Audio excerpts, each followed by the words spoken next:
Hello, scholars. I'm Bynikini Frazier, a third grade teacher at Hesse K-8, and I'm excited to be with you today to share a fun reading lesson. Are you ready to learn how to describe characters in fiction books? Well, here we go. Today's lesson is called You Are Quite the Character. It's learning all about character traits, and I'm excited to take you through the lesson. Today's lesson is going to be driven by this learning target, and this target helps us to think about what things are we responsible for doing and knowing by the end of today's lesson. Well, let's read it together. I can describe characters in a story, their traits, motivations, or feelings, and explain how their actions contribute to the sequence of events. Notice that the verbs are action words. The things that we're responsible for are in green: describe and explain. And those key vocabulary words that stand out in the target are highlighted in blue: characters, actions, and sequence.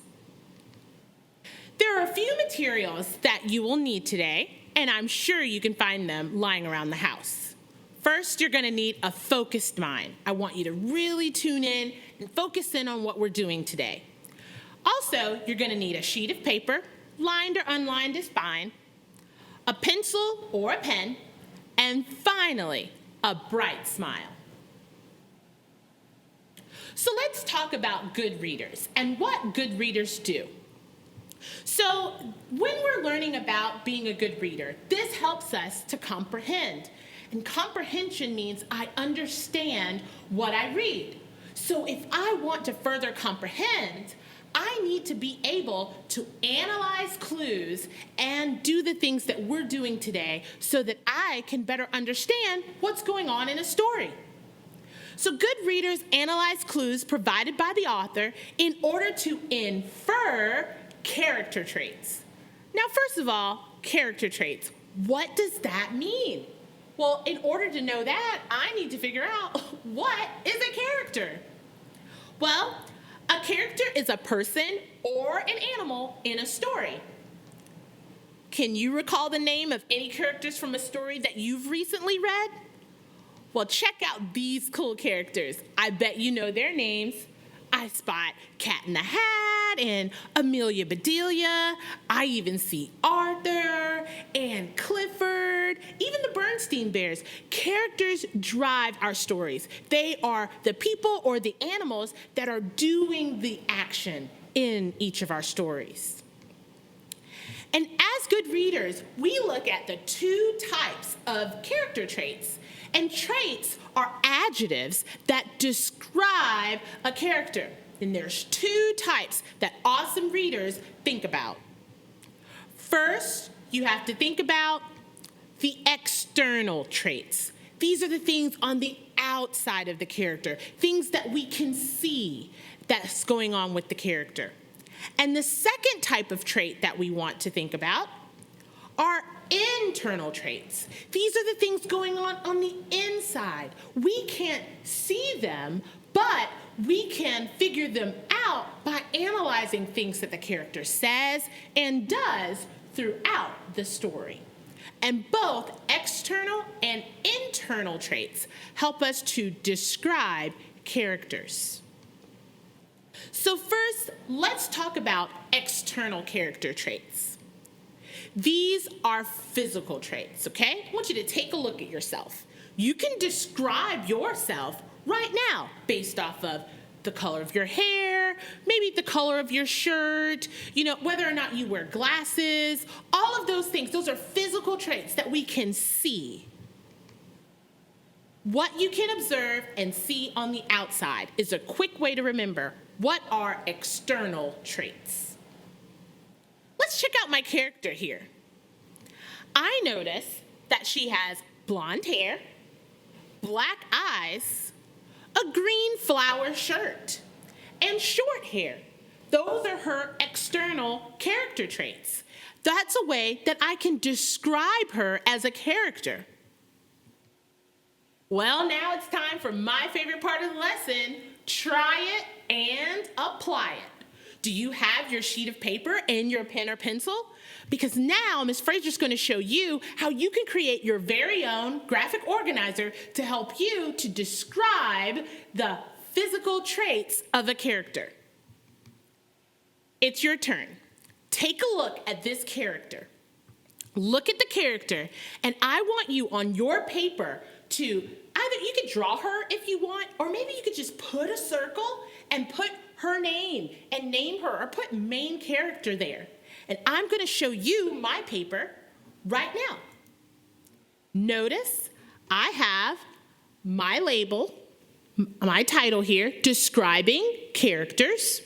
And in the center, I'm going to draw a nice circle.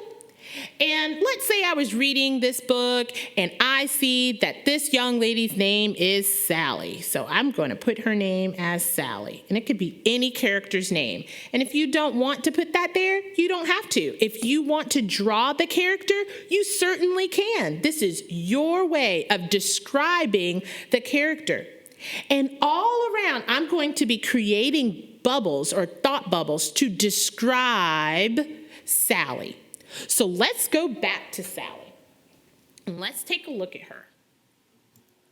Here she is. I want you to observe with your eyes what we can see, the physical external traits that we see on Sally.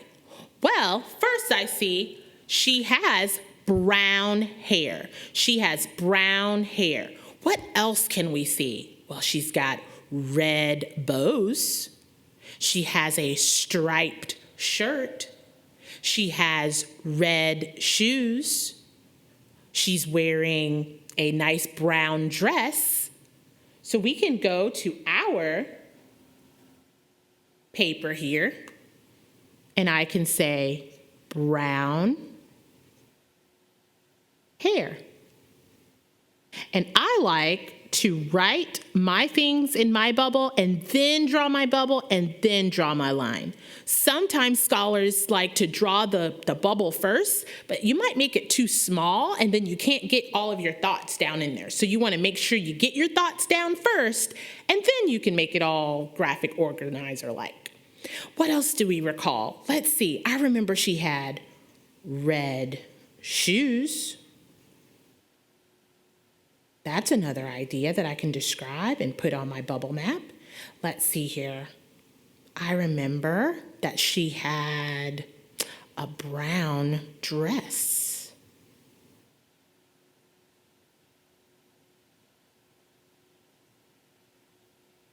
And why don't you continue to think about her? I'm going to put her back up here. And what can you add to your own paper at home?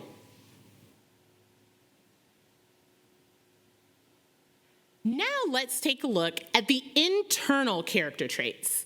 When I think about something internal, I'm thinking about what's going on the inside of the character. These are personality traits. You can't see these, but you definitely know they're there.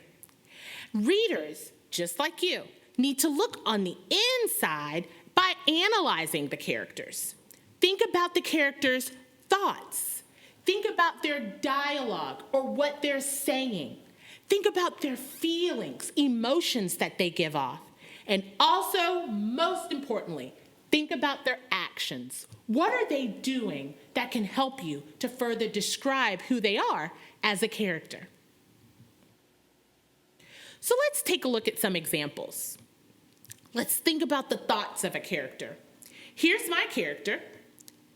Let's see what the character is thinking. Those are thoughts.